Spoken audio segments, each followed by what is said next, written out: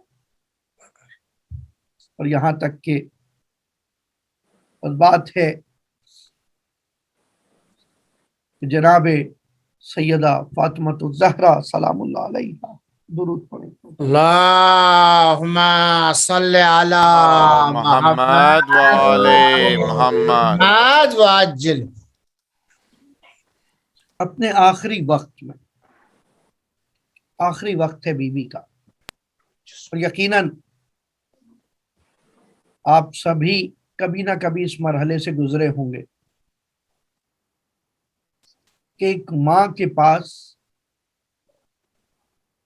اولاد کو دینے کے لیے دعا سے بڑھ کے کیا ہوتا ہے. باقی جو کچھ اس کے پاس ہو وہ سب تو ہے ہی اولاد. اور جب کوئی ایسی ہستی دنیا سے چلی جائے تو یقیناً ایک باب رحمت بند ہو جاتا. اس باب رحمت کو کھلا رکھنے کے لیے مسلسل والدین سے رابطہ رکھیں اور یقین فرمائیے کہ ان کی ارواح قدسیہ، ارواح متبرکہ کی وسعت، ان کی طاقت، ان کے اختیار اگر موت سے بڑھ جاتے ہیں، والدین باپ یا ماں دونوں اگر ان کے اختیار موت سے بڑھ جاتے ہیں، کیونکہ اب وہ زمان و مکان کی محدودیتوں میں نہیں ہیں. کل بھی میں نے کہا تھا اب انہیں کربلا جانے کے لیے قافلے والوں کے پیچھے نہیں بھاگنا، اب انہیں ویزوں کا انتظار نہیں کرنا. وہ بارگاہ الہی میں ایک سلام پیش فرمائیں گے کہ پروردگارا تجھے واسطہ ہے ان زیارتہائے حسینی کا جو میں اپنے گھر سے انجام دیا کرتی تھی، اس 40 پہ مجھے بارگاہ حسینی پہ جانے دو. اللہ امام فرماتے ہیں کہ ہمارا وہ مومن جو خواہش زیارت رکھتا ہے، خواہش زیارت یعنی واقعی اس کا دل ملول ہو، تڑپے اس لیے کہ میں زیارت پہ نہیں جا سکتا. ایک بہت عام سا تجزیہ ہے، توجہ کیجیے گا، بہت حساس نکتہ. جب بھی آپ کا کوئی قریبی دوست، کوئی قریبی جاننے والا کربلا پہنچے، وہاں سے جا کے پیغام دے کہ بھائی میں یہاں آ گیا ہوں، آپ کے لیے دعا کر رہا ہوں یا میں جا رہا ہوں، ایک لہجے کے لیے اگر دل میں کبھی یہ خیال آیا کہ کاش میں بھی چلا جاتا یا مولا ہمیں بھی بلا لیجیے، تو سمجھیں حسین اس وعدے کو پورا کرے گا. اللہ کامل الزیارات میں امام صادق فرماتے ہیں، مولا حسین نے فرمایا میرا ہر وہ شخص جو خواہش زیارت دل میں رکھتا ہے. اسی لیے تو ہم ہر عبادت کے بعد، جو جاہل افراد نہیں جانتے وہ سمجھ لیں، ہم اہل تشیع، ہم فقہ جعفریہ کے ماننے والے ہر عبادت کے بعد جو زیارت پڑھتے ہیں 3 طرف، وہ زیارت ابا عبداللہ الحسین پڑھتے ہیں، اور پھر اس کے بعد زیارت علی ابن موسیٰ الرضا علیہ السلام پڑھتے ہیں، اور پھر اس کے بعد زیارت امام زمانہ عجل اللہ فرجہ الشریف پڑھتے ہیں. اللہم صلی علی صل على محمد وآل محمد. اس یقین کے ساتھ کیونکہ زیارت کے جملے ہیں کہ جیسے آپ زندگی میں تھے ایسے ہی آپ موت کے بعد، یعنی جیسی فیض رسانی آپ حیات میں کر رہے تھے ایسے ہی قبر میں جانے کے بعد کرنا. اسی لیے تو دعائیں کا اللہم اجل محیایا محمد وآل مماتنا ممات محمد وآل محمد، ہماری زندگی بھی ان جیسی بنا دے، ہماری موت بھی ان جیسی بنا دے. دونوں چیزیں اہل بیت کے در سے وابستہ. مولا حسین اپنے اس خواہش زیارت رکھنے والے کو اپنی بارگاہ میں بلاتے، اللہ امین، اللہ امین. کیونکہ حسین نہیں چاہتا ہائے کہ ہائے کسی کے دل میں ہائے مولا زیارت کی تڑپ رہ جائے۔ ہائے بہت سخت تھا حسین کے لیے مدینے سے ہجرت کرنا۔ مولا فرماتے ہیں کہ ایک مرتبہ سب کے ساتھ مدینے میں گئے تھے قبر رسول پر، دوسری مرتبہ شب کو تنہائی میں گئے تھے، اور فرماتے اب کوئی نہ آئے، اور پھر ماں کی قبر پہ جانا کس قدر سخت تھا حسین کے لیے کہ ماں اب حسین آپ کی قبر سے جا رہا ہے، اب کون یہاں پر آئے گا، ہم تو کسی کو نشان قبر بھی نہیں بتا سکتے۔ مولا لیکن وہر مادر حسین جاتے جاتے شکستہ پہلو کے ساتھ حسین کو گلے سے لگایا اور کہا بیٹا حسین، جب کوئی سخت مصیبت میں پڑ جاؤ، میرے بابا نے فرمایا ہے کہ جبرائیل نے یہ دعا بارگاہ الہی سے ان تک پہنچائی ہے کہ جب کبھی سخت مشکل میں پڑ جاؤ تو یہ دعا پڑھا کرو، بحق یاسین والقرآن الحکیم وبحق طٰہٰ والقرآن العظیم، یا من یقدر علی حوائج السائلین، یا من یعلم ما فی الضمیر، یا منفس عن المکروبین، یا مفرج عن المغمومین، یا راحم الشیخ الکبیر، یا رازق الطفل الصغیر، یا من لا يحتاج الى التفسیر، صل علی محمد وافعل بی ما انت اہلو ولا تفعل بی ما انا اہلو۔ حسین نے یہ دعا ایسے سینے میں محفوظ کر لی۔ اب دیکھیے کربلا میں سخت ترین وقت کون سا آتا ہے جہاں حسین اس دعا کو پڑھیں۔ انتظار کرتا رہا، میں نے جس وقت یہ روایت سنی میں نے تمام کتابیں مقاتل کی دیکھ لی، میں کہا شاید شب عاشور کا وقت ایسا ہو جب حسین اس دعا کو پڑھیں، لیکن وہ وقت ایسا نہ تھا۔ صبح کے وقت اصحاب چلے گئے، حسین اس دعا کی قرات نہیں کر رہے، اصحاب کے کر کے ختم ہوئے۔ ارے جوان علی اکبر رخصت ہوا، حسین نے یہ دعا نہیں پڑھی۔ قاسم کے لاش کے ٹکڑے حسین لے آئے، ارے عباس کے کٹے بازو لے آئے، لیکن یہ دعا آخری وقت علی اصغر کو لے کر جا رہے ہیں۔ میں مقاتل کی کتابیں ڈھونڈتا رہا کہ شاید یقیناً سخت ہوگا، علی اصغر جیسا بدن باپ کے ہاتھوں پر تیر سے شعبہ کا سامنا کر لے۔ اب حسین یہ دعا پڑھیں گے، لیکن حسین نے رخصت آخر کے بعد جب سید سجاد کے پاس آئے ہیں نا، سید سجاد کو گلے سے لگایا، سینے سے لپٹایا اور پھر کہا بیٹا سجاد اب تم امامت کی باغ دوڑ سنبھالو، اور حوصلہ دیتے ہوئے سجاد کو اس وقت میں اس دعا کو تعلیم فرمایا۔ بیٹا یہ دعا میری ماں نے وقت آخر کہی تھی، میں کہوں گا مولا حسین یقیناً یہ دعا سجاد نے ہر مرحلے پر پڑھی ہوگی، لیکن جب میرے مولا سے پوچھا گیا مصیبتیں کہاں تھی تو 3 مقام پہ آپ نے سنا نا، الشام الشام الشام، شاید پہلا الشام شام میں برود کے لیے ہو کہ جب وارد ہو رہے تھے، بازار سجائے گئے تھے، آئینہ خانے بنا دیے گئے تھے، ہر آنے والا تماشائی بنا تھا۔ محمد کی بیٹیاں بیردہ سید سجاد کی سربراہی میں، یا وہ موقع ہو جب دربار میں سکینہ کو یا فاطمہ کو اپنی کنیزی میں طلب کیا گیا، یا یقیناً وہ موقع تو ہو سکتا ہے جب قید خانے میں قید سے رہائی کی دعائیں کرنے والی چند جملے اس معصومہ کے حوالے سے۔ محسن بھائی آپ کی ماں کو مولا جوار معصومین عطا فرمائے۔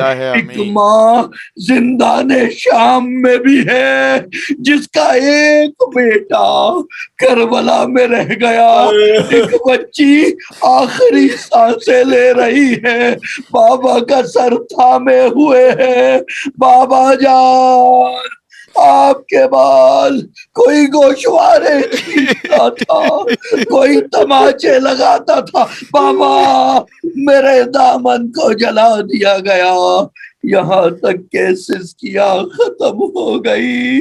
سید سجاد نے شانہ ہلایا، انا للہ وَإِنَّا إِلَيْهِ رَاجِعُونَ رضا بقضائه وتسلیما لأمره جزاک اللہ کا جزاک اللہ على لعنة الله صلی القوم على الظالم القوم الظالمين سيعلم الذين ظلموا أي منقلب۔ بالنے والے اپنی بارگاہ میں دست دعا ہے، یہ واسطہ اس قلیل ذکر محمد و آل محمد کا جملہ شہدائے ملت جعفریہ کے توسط سے خصوصاً عزیزہ محسن مہدوی بھائی کی والدہ مکرمہ روح کو اس کا ثواب ایصال فرما۔ آمین۔ بارہلا جتنے حاضرین ناظرین سامعین موجود ہیں، ہم سب کے والدین پہ اپنا خاص رحم و کرم اللہ آمین۔ تجھے واسطہ ہے مادر سکینہ کا، پروردگارہ تجھے واسطہ ہے رباب کا، جو خواہش مند اولاد ہیں انہیں اولاد عطا فرما۔ تجھے واسطہ ہے اس کو جلی ماں کا، ہماری ماں کو جوارے سیدہ معصومہ فاطمہ میں جگہ عطا فرما۔ اللہ آمین۔ خداوندہ تجھے واسطہ ہے ذکر کا، جو خواہش زیارت کربلا رکھتے ہیں، خداوندہ انہیں زیارت کربلا نصیب فرما۔ اللہ آمین۔ مولا ہم سب کو زیارت کربلا معلیٰ نصیب فرما۔ اللہ آمین۔ جو زائرین اس وقت بیچارے پریشان ہیں، شدید مشکل میں ہے، سال ہا سال پیسے جوڑ کے زیارت حسین کے لیے جنہوں نے جمع کر رکھے، اس وقت مشکلات میں دو چارے، خداوندہ ان کی مشکلات کو آسان فرما۔ اللہ آمین۔ ان کے توسط سے، ان کے تصدق سے ہم سب کو زیارت کربلا نصیب فرما۔ اللہ آمین۔ خداوندہ تجھے واسطہ ہے زائرین کربلا کا، زیارت کربلا کرنے والوں کا، خداوندہ ہم سب کو اس غریب، اس قید خانے میں محبوس و مدفون سیدہ سکینہ کی زیارت نصیب فرما۔ آمین۔ جو زائرین اس وقت وہاں موجود ہیں، خداوندہ ان کی زیارات کو قبول فرما۔ اللہ آمین۔ راکعین حرم کا دفاع فرما، اللہ آمین۔ مذہب تشیع کو اقبال عطا فرما، اللہ آمین۔ دشمنان تشیع کو نیست و نابود فرما۔ اللہ آمین۔ مومنین اور مخصوصاً جملہ حاضرین اور ان کے متعلقین میں جو اس وقت بیمار ہیں، خداوندہ انہیں شفا کاملہ و عاجلہ عطا فرما۔ اللہ آمین۔ خداوندہ مخصوصاً ہمارے عزیز محسن بھائی کی والدہ مرحومہ کی قبر کو نور اہل بیت سے منور فرما۔ اللہ آمین۔ خداوندہ ان کی قبر کو زیارت گاہ معصومین قرار دے۔ اللہ آمین۔ خداوندہ ان کی قبر کو وسعت عطا فرما۔ اللہ آمین۔ ہمیں اپنے والدین کے ساتھ بہترین احسان کرنے کی توفیق عطا فرما۔ اللہ آمین۔ آمین۔ ہمارے والدین کو ہم سے راضی فرما، اللہ آمین۔ ہماری آل و اولاد پہ رحم فرما، اللہ آمین۔ ہمارے امام کو ہم سے راضی فرما، اللہ آمین۔ امام کے ظہور میں تعجیل فرما۔ آخر مرتبہ پھر جملہ مومنین و مومنات شہداء ملت جعفریہ اور مخصوصاً مرحومہ نور بہن کے لیے ایک سورہ فاتحہ مع صلوات۔